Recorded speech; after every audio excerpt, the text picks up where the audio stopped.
From the Weather Channel, this is Storm Stories Tornado Week with meteorologist Jim Cantore.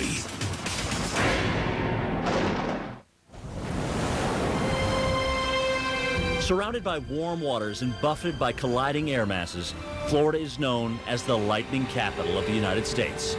And it produces more thunderstorms than anywhere else on the continent.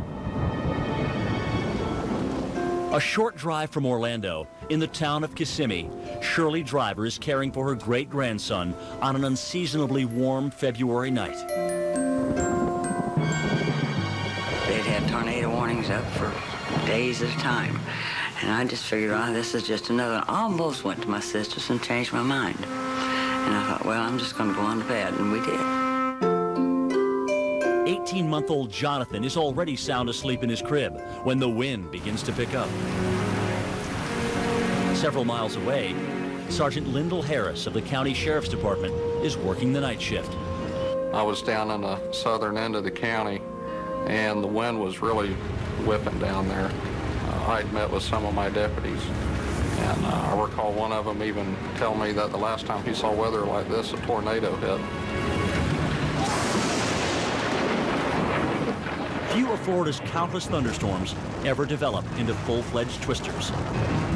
Usually, there is little rotation available in the atmosphere for the storm to tap. However, tonight, meteorologist Glenn Richards knows something is different. Richards is tracking the weather closely as a cold front upstate gets closer and closer to the hot air in the south. Winds right now are at 120 miles per hour.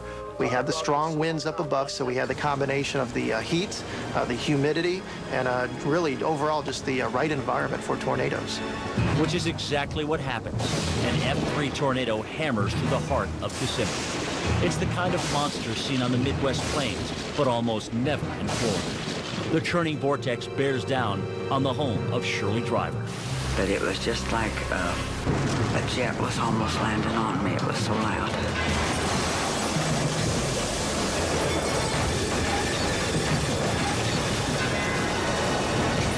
The roar is something you'll never forget. What is it? Shirley jumps from her bed just as her front door rips open. Killer winds of up to 200 miles an hour tear the house to pieces. Concrete blocks, glass, and wood are whipped around in a tangled mess. Jonathan! As Shirley runs to Jonathan's room, the house comes apart right before her eyes.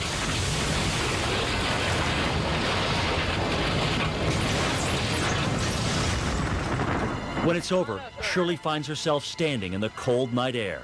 The home she had been sleeping in, now a pile of rubble at her feet. It just collapsed. You can think of four walls, and they just went out this way. Jonathan is nowhere in sight. That was my only thought, was to find Jonathan. What do you mean it's gone? Across town, Ron Vernelson, the husband of Shirley's niece, gets a frantic call from Shirley's neighbors. Okay, I'll be there shortly. I'm on the way. Bye. And I couldn't visualize what he was really meaning, because he didn't say anything about a tornado or anything. Power lines were down, and I had to park out on the main road, and we had to walk in 2 blocks just to get into it, because the trees were down and everything. Meantime, the county police department puts out an emergency call for help. Dispatch called me on the radio and told me that an 18-month-old baby was missing. So I turned around and headed back over to our door park. I'd never seen anything like this. I've seen it on TV, but I've never seen it like that in person. It was obvious this was no normal Florida tornado. Ron finds Shirley in a state of shock, but Jonathan is nowhere to be seen. And then I finally asked, where was he at that when he was asleep? She said he was in the front bedroom. So I knew about where the front bedroom was, so that's where I headed. So we just started digging.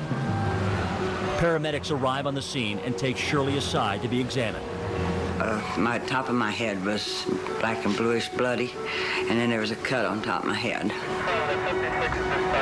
Their main concern was my heart, because I've got a damaged heart from a heart attack in '90.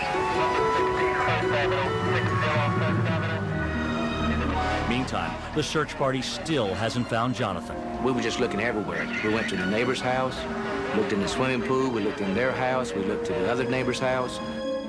You know, it was just starting to look kind of dim. Then, after 20 minutes of combing the ruins, Sergeant Harris spots a tiny foot on a twisted mattress under the tangled mess. Everyone's first reaction is to fear the worst. When I looked down in there and saw the hand and the foot, it seemed like there was probably only 8 inches or so sandwiched in there where this kid was. My wife, she was standing over on the side. I said, Brenda, it doesn't look good. We started just digging. And then I went in and started shaking the mattress, and his foot moved. And I hollered back and told my wife, said, Jonathan's alive. The rescuers must be careful not to pull away too much debris all at once, in case more falls into the space. Slowly, carefully, Jonathan is lifted from the very mattress he went to sleep on. How you doing? We're glad to see you. We'll find Grandma. Let's go find Grandma. Find Grandma. Jonathan's mattress has shielded him from the broken concrete underneath, while a fallen tree above protected him from thousands of pounds of debris. To his family, it's a miracle. From where he was and where he landed, only God could have wrapped him in that mattress and put him into this oak. Some scientists who study the way objects move within a tornado think they know why Jonathan and his mattress stayed together.